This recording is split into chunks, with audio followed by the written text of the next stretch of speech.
Right now, we are nearly 6 months removed from that tragic shooting at Sandy Hook Elementary School, and yet, as we all know, little if anything has changed. Families of victims, they were back on Capitol Hill today, and the question they're asking is, will gun reform have a second chance? Believe it or not, the answer may just be yes. And next, it is not your father's Republican Party. These young faces of the GOP reportedly running the show.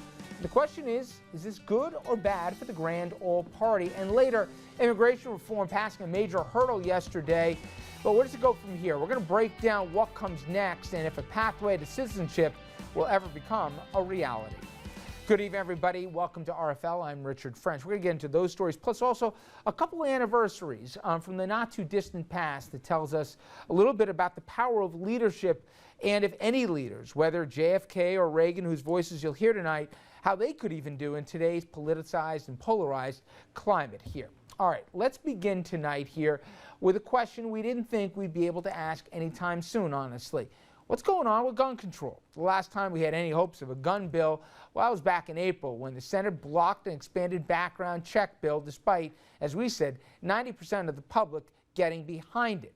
And we all thought, well, that was that. Well, this Friday, it will be 6 months since the shootings at Sandy Hook Elementary School and the loss of those 26 innocent lives, 20 of them 6- and 7-year-olds. In the 6 months since, we've lost more than 5,000 Americans to gun violence.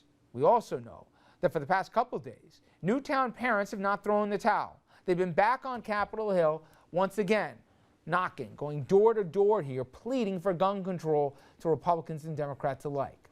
All right. If you thought that this was a futile effort, word comes now that Vice President Joe Biden, he's going to hold a gun control event this coming Tuesday. It's the first time the White House has gotten in front of this thing and held a public event on guns since that no vote back in April in the Senate. And we know from experience, White House usually doesn't get involved on these things unless they're planning to make a big push on the issue. And also, unless they think they've got a fighting chance. That's not all. Turns out, another Politico is picking up his push for gun control, this time with an effort aimed to persuade lawmakers, maybe the way that impacts them most here, and that is by targeting their money. Only, though, targeting the campaign contributions for some lawmakers. Let's explain what this is all about. As we know, Andrew, usually polls and money drives the issue. In this particular case, 90% of Americans wanted something they didn't get at the end of the day. Maybe the purse strings is a way to get their attention. Well, if the polls didn't work, one key advocate thinks that the money may be that way to do it, Rich. It's a plan to stop New York Democratic donors from giving to Democratic senators who voted against the background check bill in April. And that plan has heavyweight backing. It comes from the group Mayors Against Illegal Guns, with billionaire New York City Mayor Michael Bloomberg personally behind it. Bloomberg explaining his partisan push with personal letters to Empire State donors like this, quote, "If they come and ask for the money, you say to them, what do you stand for? I want to tell people what these four stand for, and then people can make up their own minds." Bloomberg's plan, as you might well expect, not sitting all that well with those with a vested interest in electing more Democrats to the Senate. Senator Chuck Schumer, who engineered the Democratic Senate takeover in '06, saying, quote, "We should be mindful that pro-gun safety laws have a much better chance of passing under a Democratic Senate majority than a Republican one." Senate Majority Leader Harry Reid putting it even more bluntly, quote, "Do you think you'd be better served by Majority Leader McConnell?" Bloomberg signaling out these four senators, all of whom voted against the background check bill. Two of them are up for re-election next year. They would be Senator Pryor of Arkansas and Senator Begich of Alaska. And you see the other two there. Max Baucus retiring. Heidi Heitkamp is up in 2018. Already, the four have raised more than $2 million from donors in New York, Rich, purse strings that Mayor Bloomberg wants to cut off. All right, Andrew, thank you. Let's bring in our panel on this. In addition to Andrew, we're joined by Jessica Proud, Republican strategist and Vice President NLO Strategies, Dominic Carter, political journalist and author. And Dom, I'll start with you. It seems the mayor's going to put the money where his mouth is on this one. He already had before, but now he's saying it's payback time. You four here who could have pushed these things over the finish line, at least it was related to the Senate. And now I'm going to be spending money in Arkansas and Alaska, wherever the case may be. Surprised at all or no? No, I say bravo to New York Mayor Mike Bloomberg. You have got to level the playing field with the NRA. The NRA plays for keeps. You go against their interests, they will act out against you. Spending the money, though, Dom. Some say it's a circular firing squad. What he's doing is he's going after his own.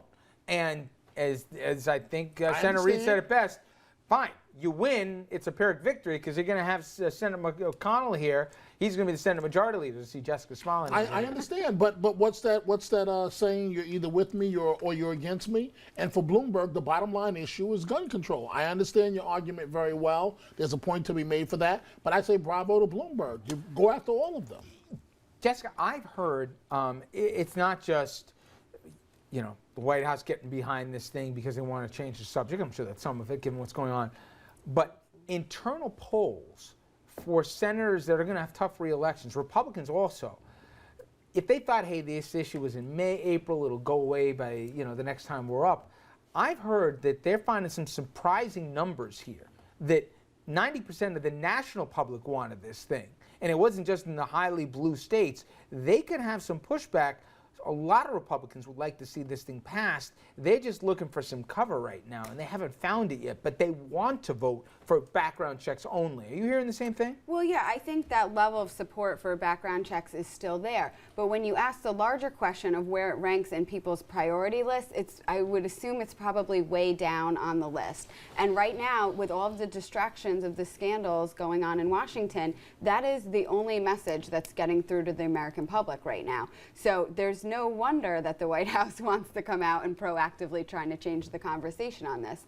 With regards to the mayor, I think he's sort of taking a playbook out of from Pete King of what he did with Hurricane Sandy senators. Everyone comes to New York to raise money. It's a huge fundraising capital. From all over the country, they come here to raise money. So, from Republican perspective, have at it. Try to dry up that Democratic money. But I don't think it's going to actually result in too much movement. I hear it, Andrew. I think maybe I'm looking, I'm letting the heart take the lead over the head on this, but Newtown family's there for a second day. I at least understand that there will be outside groups that are going to be spending money on this issue in election cycles, especially in toss-up states. The poll numbers haven't changed when they've repolled on this issue. I don't know the best way to get through with it. Obviously, Newtown families are the best messengers you could think, but if they do wind up thinking this through better and getting law enforcement involved, they get military folks involved saying this is not a good idea, there's going to be another, God forbid, another tragedy that's going to happen. Probably it happens seemingly every other month here. I want to be wrong, but history says I'm going to be right.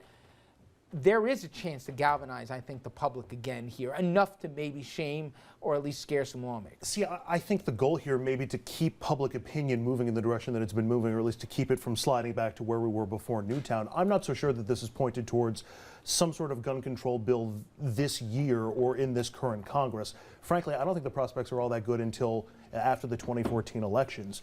There's not enough change in Congress right now to change the positions that they previously had. But you want to have the numbers at where they are now. You don't want them to backslide. I don't think you lose if you're the White House on this or if you're the Democrats on this trying to keep the issue going, because either you do get pressure for something to happen sooner or you position yourself for the next time the debate is a more winnable one in Congress. I think this is doable. I really do. And I think that there's going to be a surprise by some guys that if they swallow hard and they vote for this thing, even though they're afraid, how's somebody really going to campaign against somebody if they voted for a background check? Not an assault. Is it really that tough? You'd be surprised. You'd be surprised. Every little minute issue that is seemingly largely supported. And the thing with the gun control, with the sportsmen and the NRA advocates, is that they are a very vocal group. They're activists, and it absolutely happens. They vote on it. So I hear you, but all know these what? wedge issues that make you now the all campaign time. manager for somebody who takes a courageous vote here, right? Who's a gun owner and everything else. You can craft a message to be like, some guy comes after, be like, fine, this guy wants a terrorist to be able to get a gun. This guy wants a wife beater to be able to get a gun. This guy wants whatever, to walk into a school and kill your kid. You say that, you have the stronger. I always tell my clients, vote your conscience, and you figure out how to message it to the public. But a lot of these guys, their conscience is not voting for the bill. Apparently, a lot though. Some do, right? But a lot do. believe that a background check, like the NRA did, and like the NRA at one time, less than 20 years ago, supported this, and the NRA members, 3/4 of them even support this. So my point is, just because somebody screams the loudest at a town hall meeting doesn't mean they speak for everybody. You know, we're talking No, about the but Senate look- here. We're yeah. talking. I mean, That's and my point. And Bloomberg's focusing on the Senate, but even if it gets through the Senate, which it failed to do in April, it's still dead in the House. There's no way to get it past the House. If you're one looking thing for at a something to time. get through, One thing at a time. I just think it doesn't take too much courage. It takes a little bit, but let's hope maybe the good folks in Newtown get through to some folks in D.C. to find a spine. All right, we come back here. GOP not the party of your father anymore. At least that's according to Joe Biden. And he says that the whole party is afraid of 2 of its youngest members, and he names names. We're going to tell you who they are. We're going to ask if that's good or bad for the GOP. Stay with us.